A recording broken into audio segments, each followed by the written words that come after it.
Yeah, I know, it's not a tailgate, but I'm kind of splurging a little bit and enjoying this pretty day in my rocking chair. Hey, I'm Blake, and this is your tailgate / rocking chair talk.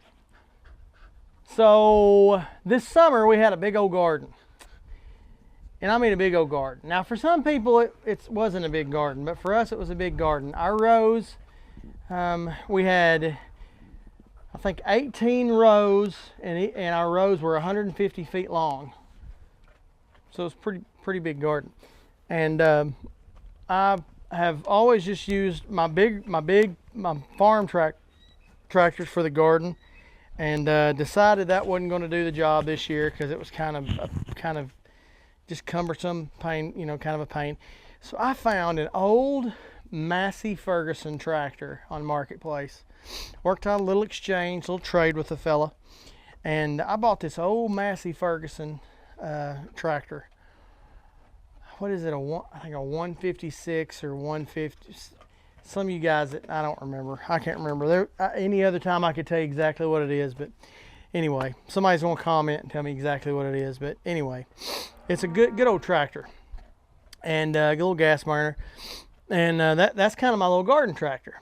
Well, so the thing about my little Massey is the only way to plow a straight row in this old Massey is you have to back up down the row you're going to plow, drop your plow, and then you just got to fix your eyes on a spot on the far fence.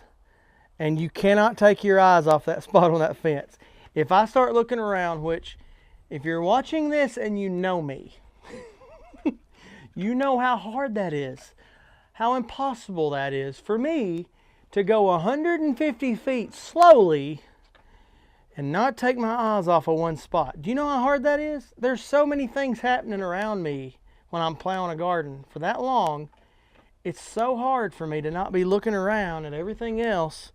ADHD is screaming in my ears, and I have to look at one spot. But if I do look around, my rows are going to look like this. Some of them did, but my rows are going to look like this. I have to fix my eyes on one spot, or I will be distracted, and it will show in my work. It'll show in my rows. And I think that's exactly why the writer of Hebrews said to us, those of us who are following Jesus, to fix our eyes on Jesus, the author and the finisher of our faith, who did that very same thing. He set his eyes on the joy before him and endured the cross. See, if we get distracted by all the shiny stuff around us, it's going to show in our work.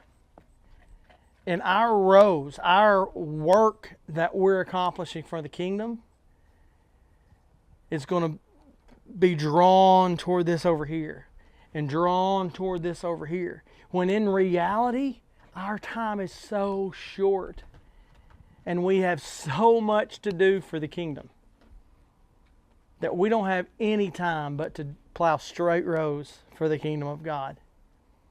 Can I encourage you today? Fix your eyes on Jesus.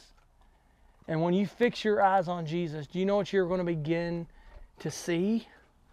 You're going to begin to see things the way He sees them, which means you're not going to look over the people around you.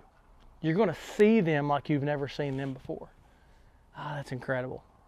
Listen, if you want to know more about what it means to follow Jesus like that, would you reach out to us through this LifeWord page?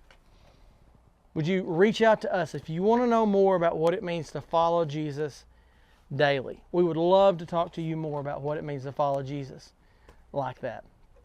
One of the greatest joys of my life is to get to sit with you each week on Wednesdays on the tailgate, not usually in a rocking chair, but on the tailgate.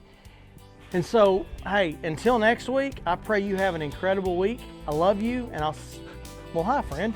I'll see you next time on the tailgate. Me and Buddy, we'll both be there, won't we? You bet we will. See you next time. Love you. All right.